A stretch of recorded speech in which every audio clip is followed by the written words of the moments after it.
find that option here. Look beside the share screen, Gio. Yeah, it's recording now. Yeah. Thank you.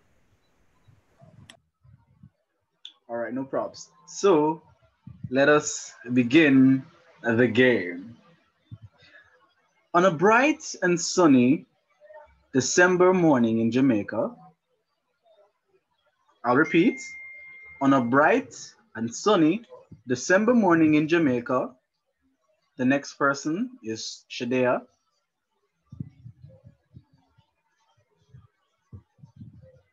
On a bright and sunny, repeat. December morning in Jamaica. On a bright and sunny December morning in Jamaica, I bought mangoes. Right. Oh, thank you, Tanania, for putting it into the chat. All right. So next we have Ashley. Ashley, you add on. And after I bought the mangoes, I decided I would eat them, but worm did in at the mango them. All right. Oh, all right. So Ashley Graham.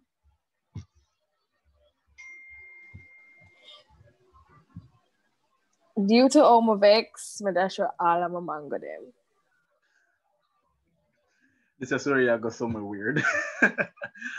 Due to Omovex, I dash all of my mango them. All right. Pick up from there, Brianna. Brianna Rose.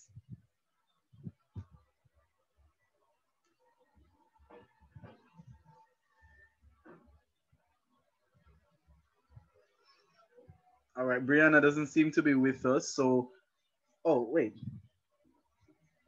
So Brianna says, on the way home, I saw a tree. On the way home, I saw a tree. Britannia Bryan. What happens after that? I decided to climb the tree, but a dog was in it. Wait, ask me, right? Let me make sure. I decided to climb the tree, but a dog was in it. All right. Banana, your story. So Courtney, I decided to climb the tree, but a dog was in it. Courtney Maxwell.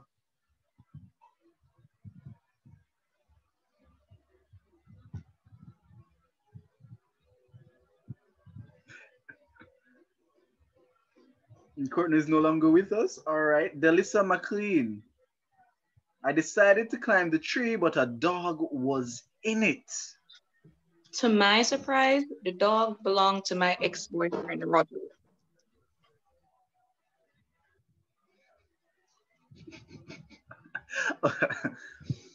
To my surprise, the dog belonged to my ex-boyfriend, Robbie. Can I push pause just for a quick second here? The surprise is not the dog being in the tree. The surprise is that the dog belongs to the ex-boy. Okay, no problem. I found a story. All right. So to my surprise, the dog belonged to my ex-boyfriend, Robbie. Janelle Samuels, your turn to add on. He was a mangy black dog, and I wanted to get rid of him. All right. Janelle says he was a mangy black dog, and I wanted to get rid of him. All right. I mean, if me did see one dog in a one tree too, me don't want to get rid of it too. So,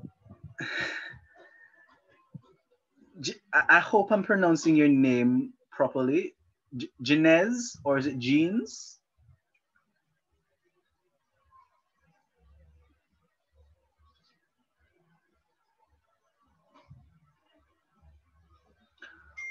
All right, so you might not be with us. So Javon Fowler, he was a mangy black dog, and I wanted to get rid of him. Continue the story.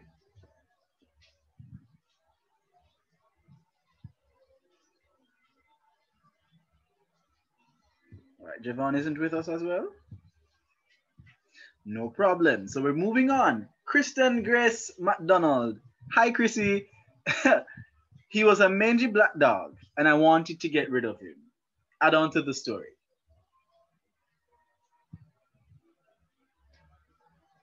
Just put something on top of it. No? All right. So moving right along, not wasting any time. Louis Ann Ferguson. So the last line is, he was a mangy black dog, and I wanted to get rid of him. So continue the story, Louis Ann.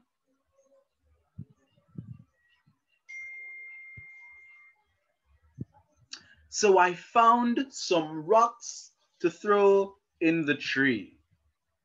So I found some rocks to throw in the tree. Not discrediting the fact that the dog is in a tree. A dog is in a tree. All right. So, Michaela Reed. Michaela Reed, your turn to continue the story. The dog fell out the tree and ran away. The dog fell out the tree and ran away. All right. I'm going to take about 5 more. Sorry for those who aren't able to. But I see that our very special guest is here, and we don't want to rob you guys of any of the awesome and interesting things that she has to bestow upon us. So I will randomly say Peter John Palmer. The dog fell out the tree and ran away. What happens next? But because I was still angry at his owner, I started to run him down. Say that again. Say that again. But because I was still mad at his owner, I started to run him down. Right. But because I was still mad at his owner, I decided to run him down. All right. Ruth Ann Briscoe.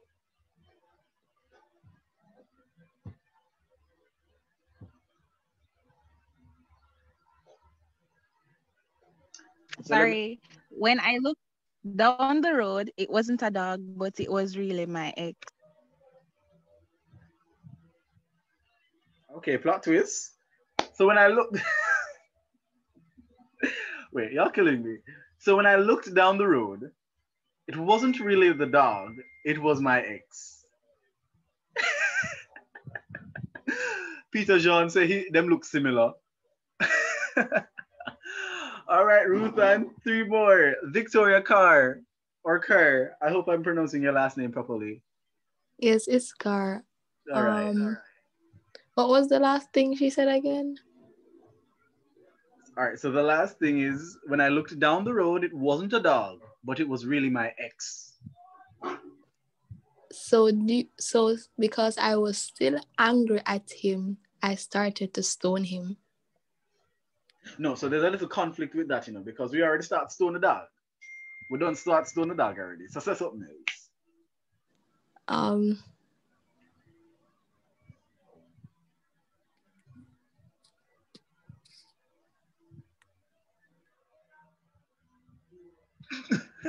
Ruth Ann said brick palm brick. Screaming. Shadea. Victoria, don't take no influence from nobody here. It's your turn to do whatever you want with the story. Let's add on a something. All right.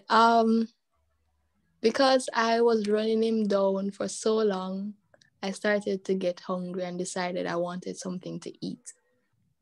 Because I was running him down for so long, I got hungry and decided I wanted to get something to eat. Because I was running him down for so long, I got hungry and decided I wanted to get something to eat. Not only hungry belly people running down people. But anyways, all right. 2 more. Abigail McGibbon.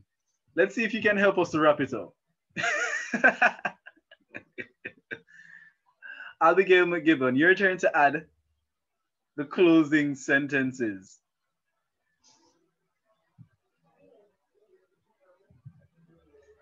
I saw a nearby restaurant, so I decided to go.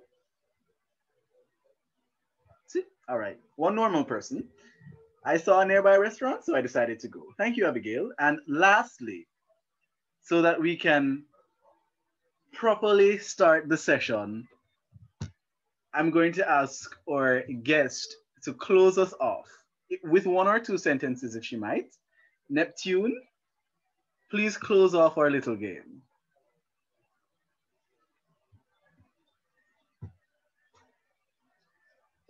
So I saw a nearby restaurant, so I decided to go.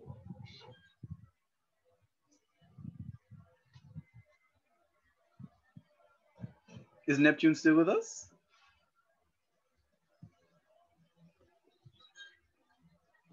All right, no biggie, no biggie. Karen Dawson.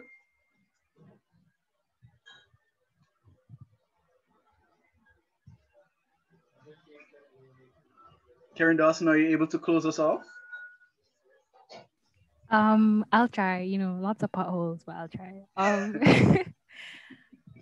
To my dismay, the restaurant was actually closed, so I trudged home, still hungry for mangoes. All right. To my dismay, the restaurant was closed, so I trudged home, still searching for mangoes. Thank you guys for playing with me. Interesting story, but I just love how everything took a nice 360 and we started back with us being hungry belly people who did a crave for mango. Nothing wrong with it.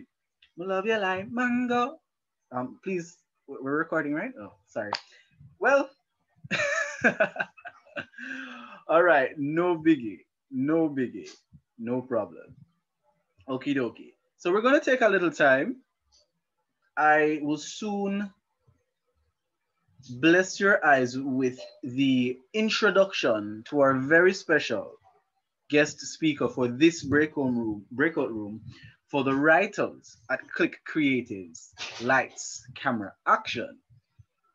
So give us a couple minutes, or it's not even minutes, just a couple seconds, and we'll get that out for you.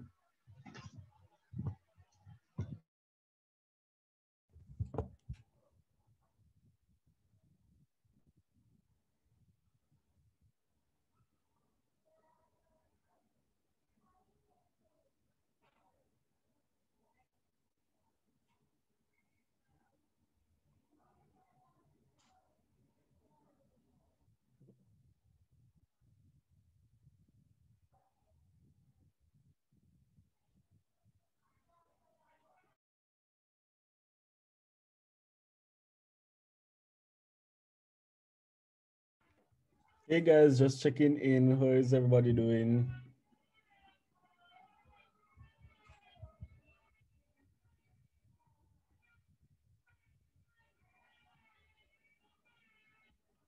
Okay, great.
All right.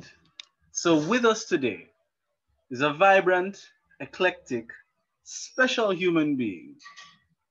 She's a published writer and will be published once more very soon, so look out for it. Check Mama Neptune! Again, we have fans in the background. So without further ado, I introduce to you guys Neptune Naiadis. Neptune, take it away.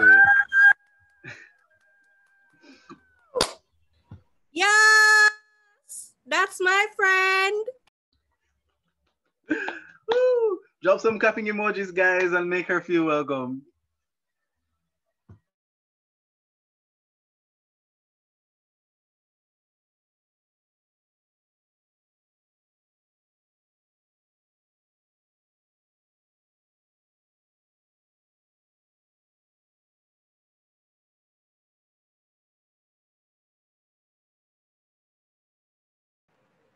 Okay, so hello everyone.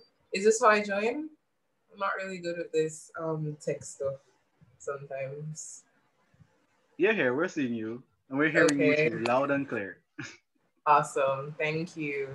Okay, so hi everyone. I am Neptune Naiadis, and I am a writer. Well, I'm pretty multifaceted in terms of art, but writing is my main passion. I focus mostly on poetry, and I'll be talking to you guys today about writing. Yeah. Okay, so how do you get started as a writer was the first thing that I saw on the agenda. Now, everyone's writing process is different. You know, a lot of these stories you hear, they start at 2 and they're a prodigy by 4. No, that's crap. I'm telling you from no, that's foolishness.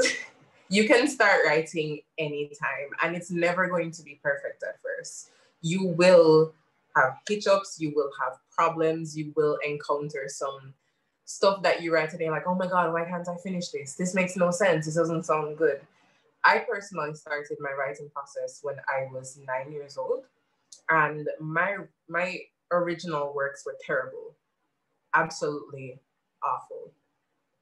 They were just love notes that I used to write to my mom saying roses are red, violets are blue, sugar is sweet just like you, or some stuff like that, anything like that. But I slowly started to develop my writing over the course of prep school and into high school, where that's where I think it went through many phases of blossoming. It's very important to acknowledge that you will go through phases with your writing. You will start at the smallest point. Your work will never be polished at first. You start from roses are red and you go up into, okay, so why are the roses red? What can that convey to the reader? What is red? What does color mean? All of those things. And I started with that. And in high school, my work took on a more structured form. That's another thing as well as a writer. There's a lot of emphasis, especially in the articles you read about writing or just academic writing on a whole. There's a lot of emphasis on structure. And don't get me wrong, structure is very important. Structure is very important, especially if you're going into formal writing, if you're going into publishing things. If you're going to publish even poetry, there is a certain structure you have to follow for your work, but it is not usually the first thing I would suggest to focus on. I would suggest just write, just be creative. The whole purpose of writing is to be creative, and there should be more emphasis on that. As a beginner writer, I would suggest having a little book, just writing in a little book or a little piece of paper. It really don't matter what you have. You can write on just about anything, even your wall. Don't write on your wall with anything permanent, please. But just write how you feel. Look into yourself and say, what do I want to convey to anyone who's reading this? What do I want them to feel? What do I want them to know about me in a stylized, artistic way, or just in a very direct and brash way? There is no real way to say or real way to direct someone in how they should write. Whether it's story writing, whether it's poetry, whether it's any form of creative writing, it is all about being creative. I hope that helped someone or everyone. Another thing with writing, and I'm speaking mostly about poetry, but this applies to just about every kind of creative writing that anyone does. You don't need to follow anything that you see, like Instagram poetry and stuff like that. I think a lot of young writers, or a lot of, I might write myself, don't listen to me here. A lot of writers or a lot of beginner writers, they tend to focus on what's more artistic or aesthetically pleasing is the word. They tend to focus on things that are more artistic and more focusing on how it looks and how it is structured. As I said, like how the lines look, how it flows into one another, like in terms of like, oh, too many lines, too many words, it doesn't fit the graphic properly. That's not true. Writing shouldn't be about following what's trending or what's, you know, out there and beautiful. Your writing does not need to be Instagram worthy or Instagram poetry. If people like it, they will like it. And there will be somebody who likes it, because one aspect of writing is relatability, and someone out there will be able to relate and understand what you are saying or trying to convey in your work. Your work is beautiful, you are beautiful, and don't let anybody fool you into thinking that writing is something that's not something that you should not do. It is for everyone. Everyone can do it. And I hope that everyone here is inspired to do it in the future. The process as a writer is a pretty laborious one. I won't lie. It can be rough. There, especially in Jamaica, there is a market for creatives, as was said in the initial presentation. There is a huge market for creatives. And unfortunately, it is not something that is streamlined towards everyone. It's usually something that you have to really get into yourself. You have to really start from the bottom and crawl your way up, unless you have links, because Jamaica. But it doesn't mean that it's not something that you can do. The writing process is not always going to be perfect either. You will have times where you have a massive writer's block for days or weeks or even months. You will. And suddenly one day you are struck with lightning and you're just like, wait, I can write and I can do something. So let me write down something. And you write down the most amazing poem or amazing story ever. And you're like, yes, this is perfect. And then again, you go into that writer's block. Or you can just have creative energy for days on end, you know? But the important thing with the writing process is when you're writing, it may come to you at any point.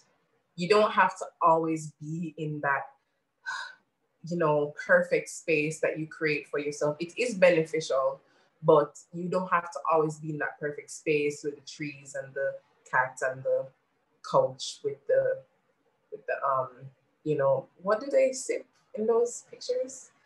You don't have to always be there. I've had poems come to me when I am sitting down in the bus park.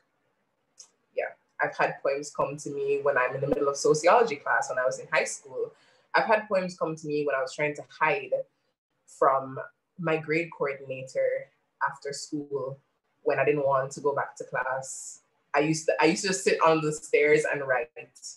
Those poems, some of the best poems or best work I've written have come to me in times when I shouldn't even be writing. I should be focusing on my schoolwork or something like that.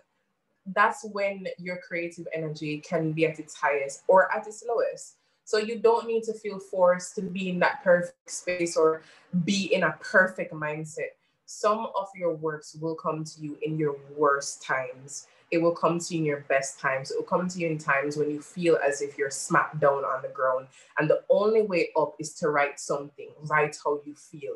You realize that some of your best works come during that time.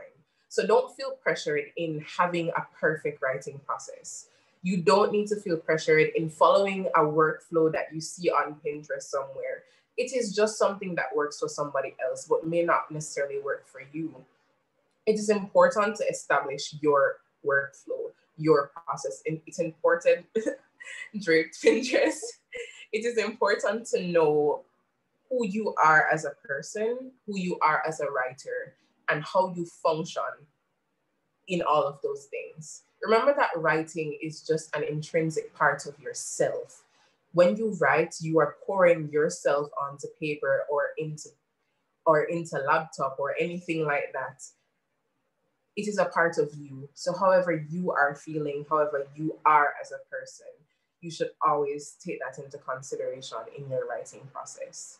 So don't feel pressured, guys. The writing process is often a long one, and it does take a long time to develop those skill sets. As I said, I have been writing since I was 8, and I can honestly say to you that my work up till maybe 15 was terrible. When I look back at them, it was just all over the place, but the concepts were there. And I didn't change those concepts. I just continued to build on them. I just continued to, in a sense, develop those parts. And as I developed as a person, my work developed with it. My work became more mature, more refined, more polished. Also, another thing with writing, it's important to establish mentors. Mentors are important when it comes to writing because you do need feedback. No matter what direction you take it from, you do need feedback in your work. I personally have a mentor. Her name is Tammy Sansai, and she is an author. And she has lots of other credentials that I wish I could go through now, but I can't. But she is an author, and I literally just DM'd her one day and was like, hey, I like your stuff. Can we be friends? And she became a mentor of that. And she opened me to a world of writing and the writing community in Jamaica. Before COVID and all of those things, sadly, how I really started with that process, like getting my work out there. I was going to go into that, is getting my work out there, because I think it's quite important that you do that, getting your work out there if you want to be, you want to be known, you want your work to actually be published and reach somewhere, is getting yourself out there. I didn't start by, doing amazing things. I literally would go to events at Bookophilia, that's on Old Hope Road. Hope Road. And whenever they were having open mics, I would just go up there and read in front of maybe a crowd of 20 people or 30 people. And that's how people started knowing Neptune. Or at the time I was Galatea, but I changed it to Neptune when I got to UE. That's how I started, is by going to open mics and just talking to people, so that is important. Having a mentor, having someone that will give you feedback. There is actually a strong writing community at UE. I don't know how many of you are at UE, but I know a few of you are. There's a strong writing community at UE. There's a strong writers club with literature students, with people who are in the industry, with people who are just starting, that I think could be beneficial to anyone who's just getting into writing. It's just that it's not very, very well known like the other bigger clubs, but I think that's a good starting point for any writers or anybody who wants to get into it. So, finding your niche. I've been looking forward to this question. Finding your niche is, I think, something that can be a bit overrated at times. I'm just being honest. It can be quite a bit overrated at times, because I think that it is something that's too focused on, You're not going to find your niche immediately. Trust me, it is something that takes time. At first, you will find yourself mimicking people's work. And as much as I said, that isn't something you should necessarily focus on, it is a starting point for many people, right? It is, finding your niche is something that comes from yourself, of course, but it also comes from the things that you put into yourself, your own interests. Your niche as a person, as a writer, as an individual, is just really about what you put into yourself and what you want to exert, or who you really are. As a writer, my niche personally is fairies, spiritual stuff, writing about women's issues, feminism, a combination of all those lovely things. And I found those interests in just consuming a lot of that content, a lot of works that were centric to that. And I found that that's what I love. That's what I love to do. And I started, subconsciously ingraining that into myself. And slowly I began to evolve into that person, evolve into my own interests, but also into something that was pure and genuine and not manufactured. It wasn't a manufactured interest. It was a true love and appreciation for these topics, for these people who wrote them, for this type of lifestyle. And that's how I found my niche as a writer and as a person. I think that's important that, and as somebody said in the comments, that anything that you subconsciously put into yourself is what you become. So anything that you want as your niche or anything you want to truly be, consume content around it, consume writers' works around it, and you'll find yourself slowly becoming that person. But also always try to ensure that these are genuine interests of yours. These are things that you love to do. Don't let anyone force you into thinking that you should be doing these things as a writer. It is not true. You don't need to be doing anything other than what you love and what you are genuinely interested in. So yeah, I think that's something good on finding your niche. The last thing that they asked me to talk about was networking. Now, networking is very important as a writer, especially in Jamaica's R&G economy. The writers community or the creative community on a whole is small here. It is very small, like tiny. Everybody knows everybody. And that's how people get jobs. That's how people get recommendations. You get that by networking, right? How I network personally may not be how it works for you, but it's important to establish yourself. I would say have a, go on social media, look up all of the creative agencies in Jamaica. There are lists online. Kingston Creative is one, but you do have a whole host of smaller creative agencies. You have individuals who actually do creative work. There are lots of us, not a lot, but enough to go around, and just get to know these people. Oftentimes, these people are very smart, not smart, they are smart, of course, very kind and very open to allowing people into their space and giving advice. And that's how I networked really with persons, is by just talking to them, finding them on social media or seeing them in person, sucking up the fear and going up to them and being like, hi, I saw your work on IG or I saw your work on TV. I really like what you're doing and I'd love for any advice. And you get to know these people, and these people can often push you in places that you would not have ordinarily got there. And listen, links matter. Links matter in Jamaica, links matter in the world.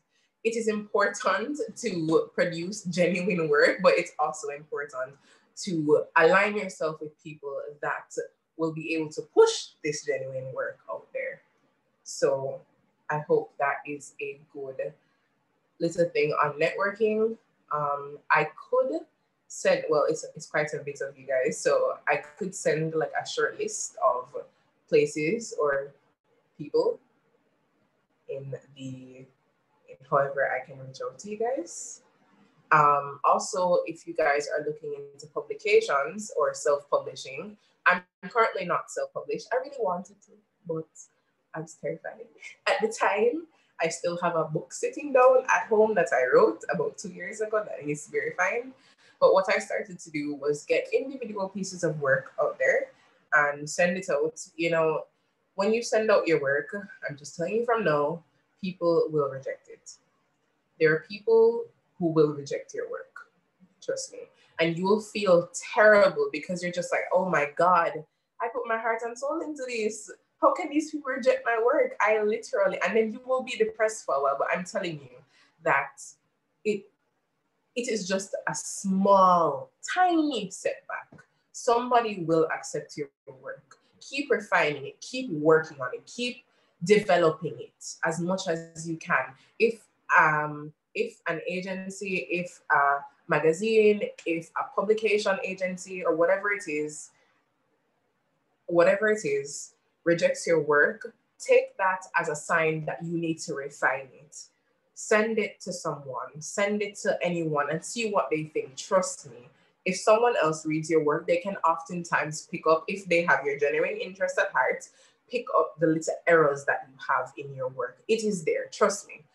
There have been countless times I've been sending off my work and I have to send it back to somebody and they're just like, Neptune,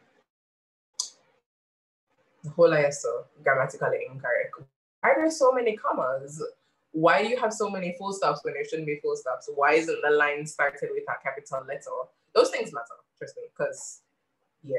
But send it to somebody and keep refining your work as you go along. Just anybody who rejects it, just take it as a sign that you need to refine it. Just keep working. But there will be people who reject it, but there will be someone who accepted it. Accept it. I have sent out countless pieces of work. I have applied to the poet laureate competition for Jamaica last year, and I didn't get through at all, and I cried. But I did get through for the Caribbean Writers, and my poem Matrona by the River was published there, and I will also be published this year in their upcoming volume. So, and I've sent out more and more work, and I have made more and more connections to people who are interested in my work, and I continue to send out work. So guys, just do that. That's a very integral part of networking, is sending out your work. Another thing is that even if somebody doesn't accept your work, they can accept your potential. They will say, okay, this does not suit this volume, but I can push you into this. I think it's more suited towards that. Or they can say, I can see your work coming out. Some agencies or some companies will do that with you. Some can't because of sheer volume of work. They can't give individual feedback, but you will have people that out there who'll be like, I see your potential. Come talk to me, or come see my personal Instagram here. Let's talk, stuff like that. So that is a very integral part of networking, and I really hope that helped for everyone and anyone who was listening. So thank you, everyone. That is the end of my presentation. Yeah.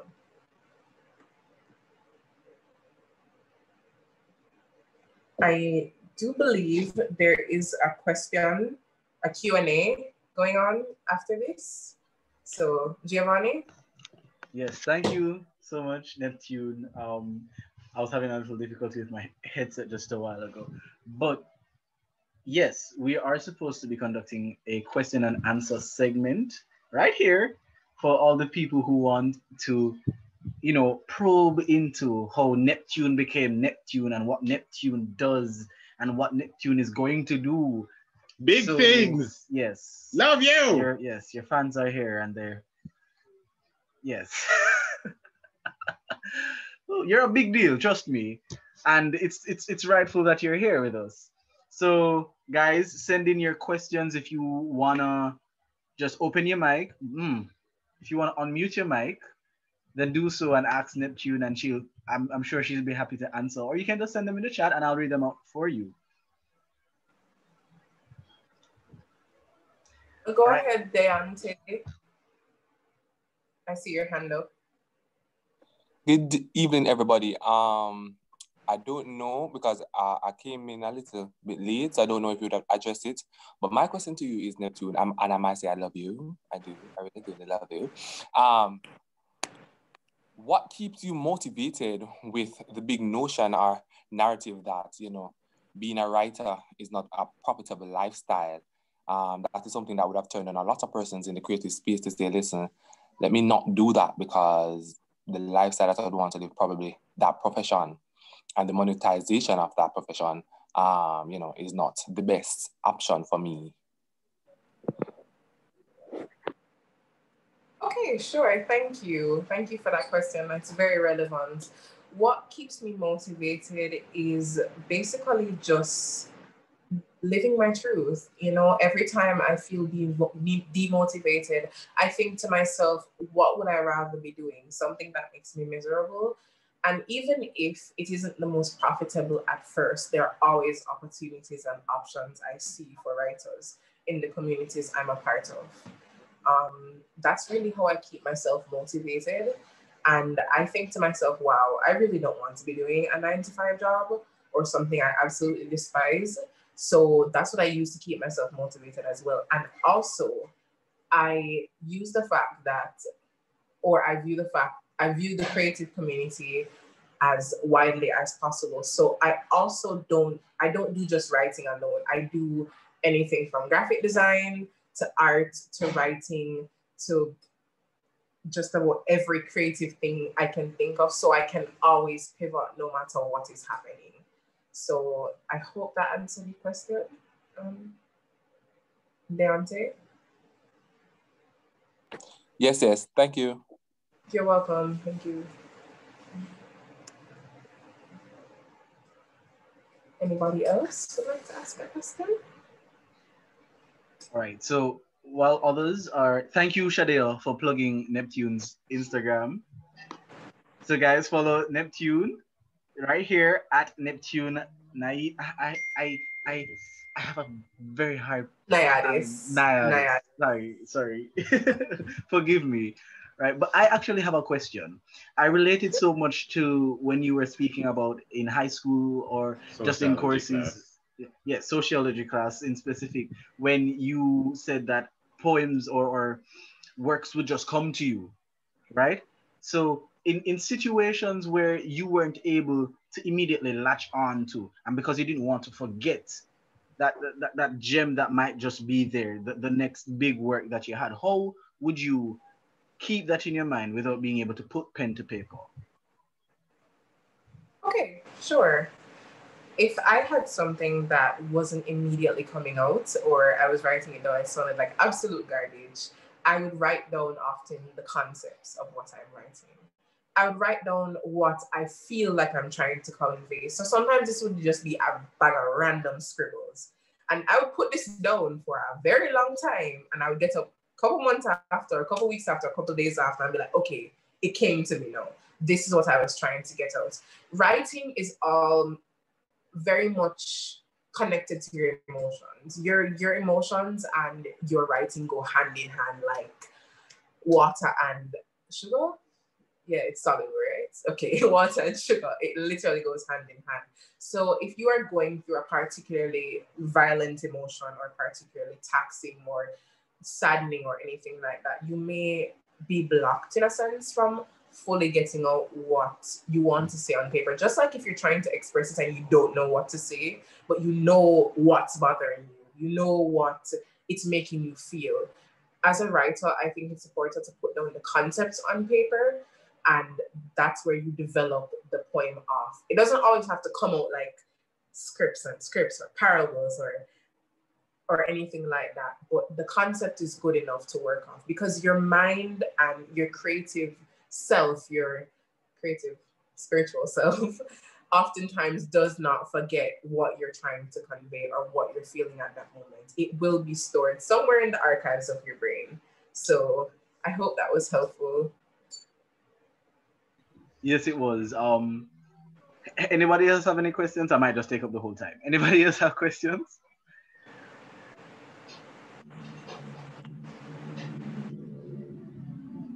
There's someone. All right. So Janilia is asking, how do you deal with writer's block? Okay, sure. So writer's block is very interesting, actually. There are many levels of writer's block. Sometimes you can feel completely blocked from writing anything, or it can just be for a particular piece. Are you talking about both? Because I'll just speak on both. Janelia?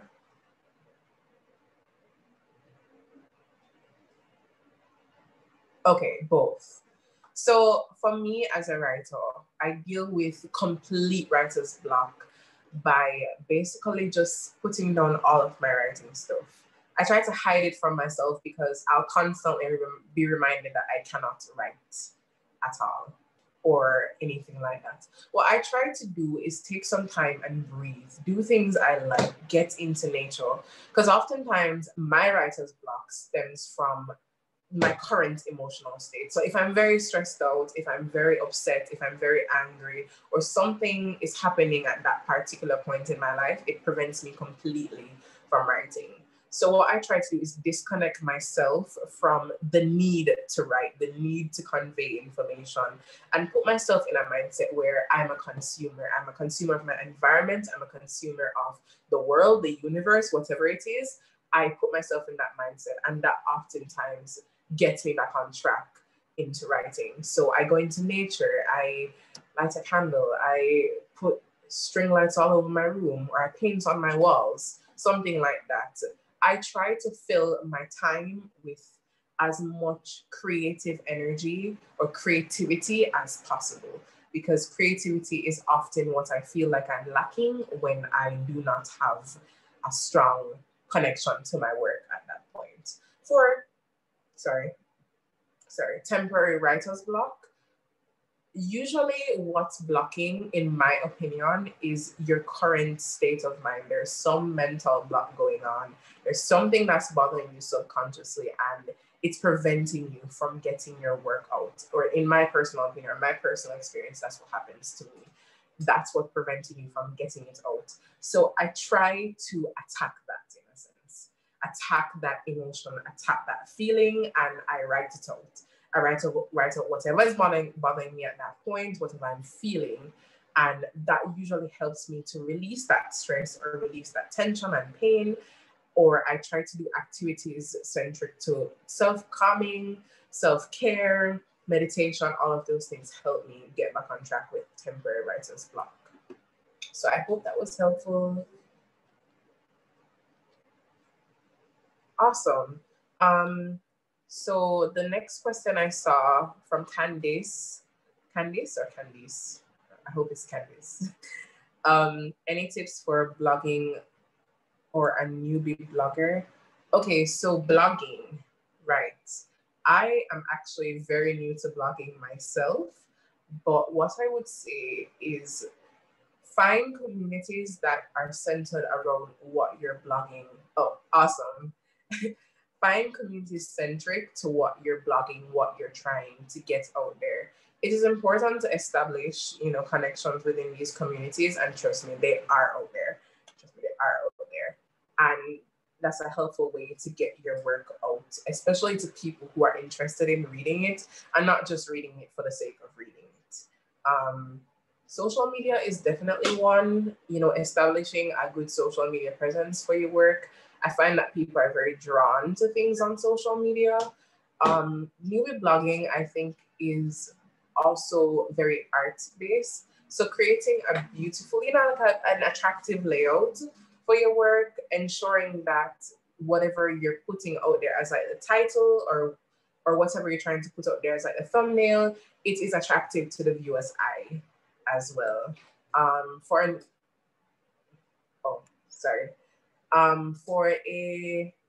Also for blogging, whenever you're putting out work, like short snippets of it, ensure that whatever you're putting out captures whatever the work is about in the blog. And as you know, make sure your English is good, or whatever language you're writing in is good. Your grammar is on point. People are very picky when it comes to stuff like that. I realize that they're very quick to point out, oh, you shouldn't have a comma there, or you shouldn't have a period there, or a colon, or something like that. So I hope that was helpful, Candice. I'm also new to blogging, so I hope we can become close in that way. We can blog together or partner at some point. How do we decide where to send our work depending on the type of content we create? Okay, I'm not sure. Hold on, I'm going to read that again, sorry. How do we decide to send our work depending on the type of content we create? Oh, okay, perfect, I get it now. So depending on what you're doing as a writer, there are various companies or various publishing houses or various online communities or so forth that have open calls sometimes for certain topics. Sometimes they have open calls for everything, whether it's poetry, work, anything it's about and stuff like that. And sometimes they have calls for specific stuff. I know for a fact that Pre-Lit is a magazine, and it's very, very well established and known. They oftentimes have open calls for certain topics, certain types of work. So you could check that out if you're interested in that. Depending on the type of content you create as well, I would say the best thing to do is do a quick Google search and look out for open calls. Those are pretty important when it comes to sending out work that is focused on a certain theme and topic. That's why I found most of the people that I've worked with, or gotten out most of the content I have. So I hope as well. Yes. No more questions when it comes to that. How do I handle, wait, Alia, was that helpful? Let me know. In the meantime, I'm going to move on to Courtney's. Okay, awesome. If you have anything else to ask, just please go ahead. Right, how do I handle situations when I'm overwhelmed with ideas that you don't know how to put them to paper, but at the same time trying not to lose them? That is a very, very good question. That has happened to me multiple times. How I've tried to compartmentalize these things is a table. Now, I'm not the most structured person. I'm definitely someone who freehands it a lot, but I found that putting things into a table has helped me with ideas or concepts or anything that I don't know how to deal with. So anytime I feel like in my head, there are so many things going on that I don't know what to write about, I just set out a small table, just strokes on a paper, and I write down the feelings that are attached to them. So for example, if I'm feeling a work that is particularly traumatizing or strong or angry or anything like that, I write down the emotion anger. Then I write down on the anger, this is what I'm thinking about that's causing this anger. Then I write down under that, I'm trying to convey this in the form of a whatever it is. So that's a good way to compartmentalize when that overwhelming feeling as well. Also, another way that I found that helps with that is taking a step back from writing. Sometimes you're gonna feel, or you feel pressured, or you feel strong, and you're dealing with sometimes not only the work, but you're dealing with the emotions or the trauma that is attached to that work. And sometimes our brain is trying to get that trauma out through writing, but it's also trying to push us in a direction where we're going to deal with that. So I think that is a good way to compartmentalize what you are writing. And if you feel overwhelmed or anything like that, and a good way to not lose them, because you have them in that table and you can always look back at them when you feel like you're ready. Good. I hope that was helpful. Right. Which writers / poets do you think are your biggest influences? Oh, wow. So my favorite writer of all time is Jacqueline Bishop. She is a Caribbean writer and she wrote Fauna, and Fauna is a poetry collection, and she wrote River Song as well. Another one of my biggest influences, I actually talk to her sometimes, is Keisha Gay Anderson. She wrote Gather in the Waters, and she is an amazing person. You should check her work out on IG. It's wonderful. It's absolutely wonderful. Another one, or another few of my biggest influences is Sylvia Plath. She is unfortunately known as the Queen of Suicide as a writer, because she wrote about very topics that were very centric around suicide, self-harm, and so forth.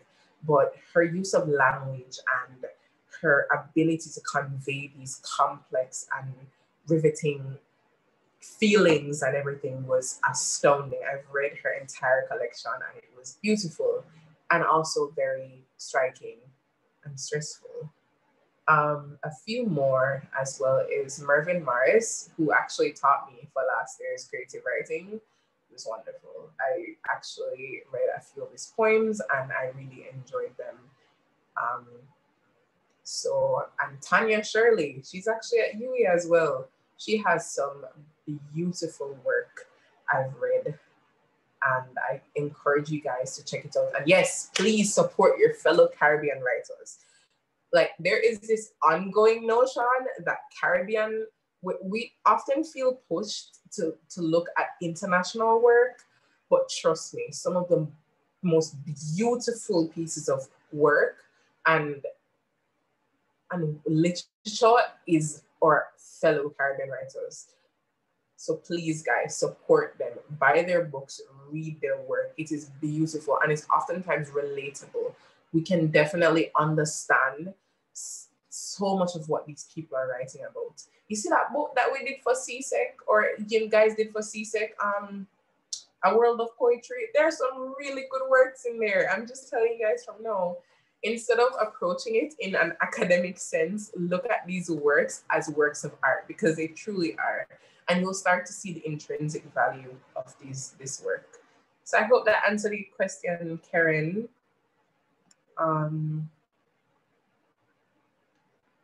Okay, so explain how you feel when you're writing and everything comes together the way you plan. Oh, it is the best feeling ever. It is one of the most wonderful feelings to know that you spent so much time, you've invested so much energy, because trust me, writing takes a lot of energy out of you. It accesses parts of your brain or your mind or your spirit, if you believe in that, that you don't normally access when you're going about your day-to-day life. It is a beautiful feeling to release some kind of tension, some kind of, because writing is a lot about releasing as well. So a lot of times when you finish particularly heavy works or works that are centered around a certain trauma or topic, you feel that release from your body. You feel that tension leave your bones, your legs, your head, and you feel lighter. So that is really how you feel when you're writing and everything comes together the way you planned. Like, I can't describe it as being anything more, beautiful. Okay, so what is your advice to someone who wants to write in a particular space, but their content is regarded as heavy? Okay, wow. So as someone who writes about particularly heavy topics, especially around, and I'm just saying trigger warning for anyone who's here, I hope everyone is fine with me mentioning that topic. Someone who writes around sexual assault, around, I'm not a mother, but I was surrounded by lots of women who became mothers very young or experienced some kind of violence in their motherhood, who writes about violence on a whole, who writes about self-harm. I know that feeling, and I can say, do not prevent yourself from writing like that. You would be surprised how many people want to see this kind of work out there. Yes, it will be jarring to some, and someone will be rude and say that you shouldn't be writing about stuff like that. Not true. You write about it. You write about it and get your work out there. There is someone out there that's waiting to hear something like that, just something to make them feel heard and understood. And also, it's about yourself as well. You want to feel heard and understood, and you'd be surprised how well people can listen to your words or listen to what you need to say or what you need to convey. So my advice is to keep writing. Put it out there. Don't feel afraid to attach yourself to it. And even if you don't want to attach yourself to your work, I've created a persona that I've attached to my work, something that is entirely me but does not have my real name attached to it. And that is Neptune Naiadis, right? I have no shame in saying I'm Janelle Samuels, but Neptune Naiadis is my work personified, right? So if you don't feel comfortable attaching your real name or attaching the persona everyone knows, because I know that people have to take into consideration that a family may see this, or friends, or somebody who isn't particularly interested or isn't, who will bring you down about that kind of content. You can create someone, you can create another version of yourself and put it into that person, or just create yourself, Sometimes we don't even live as ourselves. We live as people we don't want to be. And just keep writing and getting your work out there. So, Deante, I hope that helped. Okay, so any tips for someone who wants to publish pieces in magazines that specialize in female content? Okay, So magazines that specialize in female content are unfortunately not as common in Jamaica. There are not many magazines that I know of.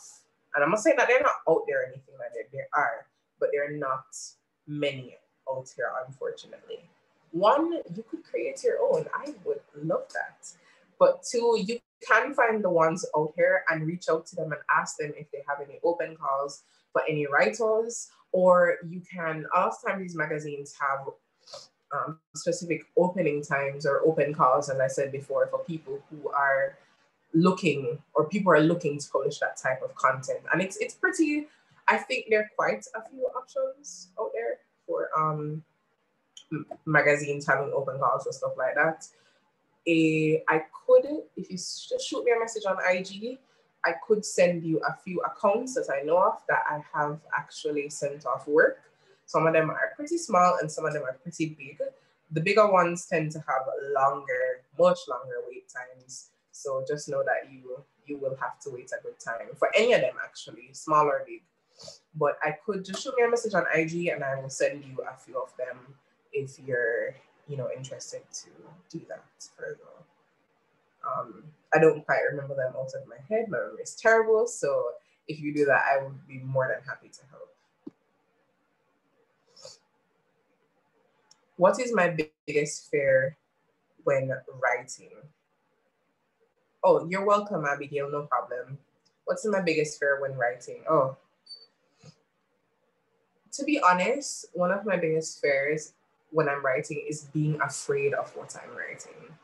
Because sometimes I feel as if I access some parts of my memories or some parts of my own individual traumas that when I put it on paper, when I disconnect, because sometimes you do disconnect from your work.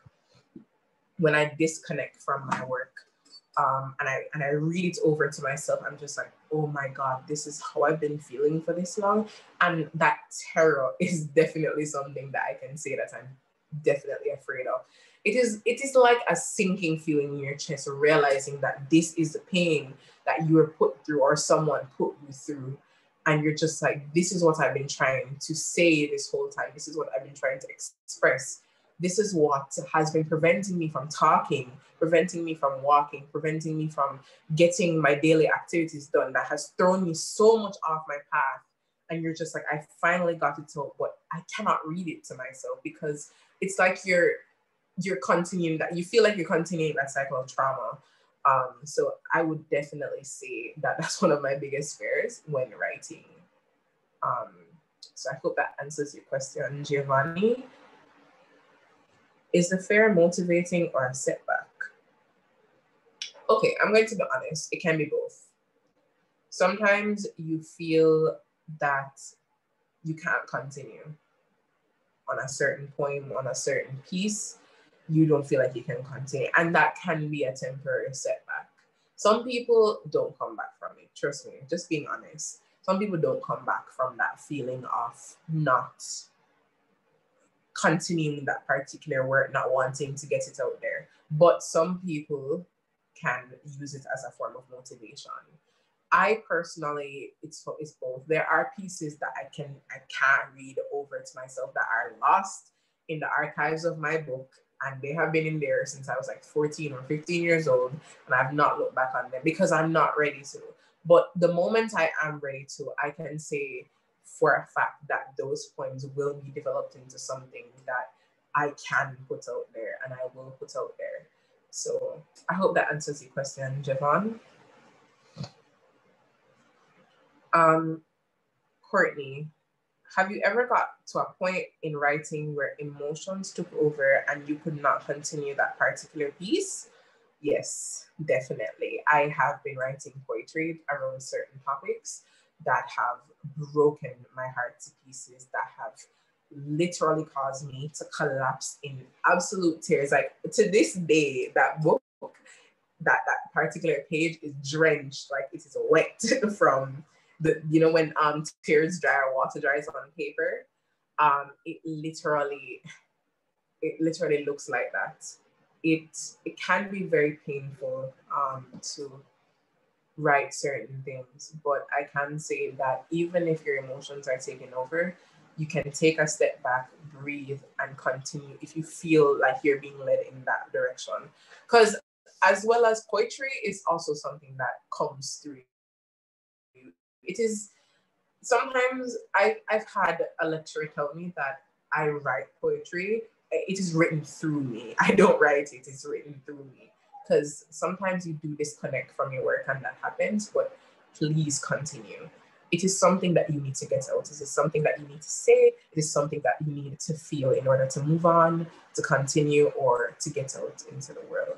I hope that helps, Courtney. And I do not see any more questions. So, okay, another one. I know that recognition doesn't always determine quality. How do you stay inspired starting out yet not being known nor supported because of that very lack of reputation? Okay, that's a pretty good question. I'm currently like, where am I? I'm still at the bottom of the ladder. I am still very much not even halfway there yet in my journey, but I have made some strides and improvements. I have gotten work out there, and I have met people who are very much interested in my work and what I have to offer to the table or bring to the table. So I would say I'm up and coming in a sense, but not quite anywhere close there yet. But reputation is something that you build over time. And that's why I felt so inspired to talk to everyone, because I am someone who is in the process of getting there. A lot of people are sometimes demotivated by people who are already up there. It makes them feel small. And I am definitely small in that world, but I am somewhere. And I started out as nothing. I started out as just being that girl in high school that wrote poetry a lot and puts in the front of her folder, and some people in school would read it, or the girl who drew Stickman Chronicles on paper, $50 blank paper that's about at the bookshop. I was at that point, and I have gotten somewhere from there. So that is a motivation for me. I won't say that I'm always so motivated and I don't feel depressed sometimes. I can honestly tell you that, trust me. Sometimes I look at myself and I'm like, do I really want to do this? Why don't I just get a 9 to 5? I can get a 9 to 5. I can do this. I can that. I should have gone into engineering, or I should have gone into med.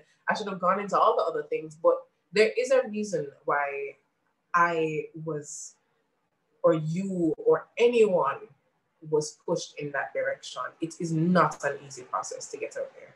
Sometimes you're going to have to drop back, you're going to have to pivot, you're going to have to do things you don't want to do in order to get to a place where you don't have to do any of those things.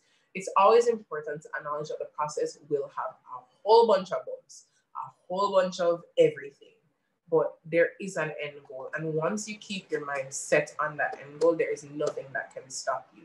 It will slow you down, it will temporarily push you, but there's always an end goal.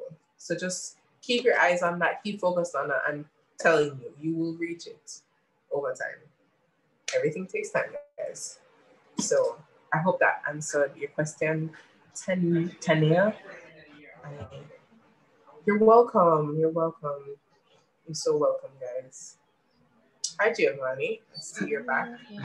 Hi. I've been here. I've been listening to your wonderful words of wisdom. Ooh, alliteration. Sorry. I've been listening to you, and I love the fact that you're just so raw and honest with us. Very unfiltered and very, very useful.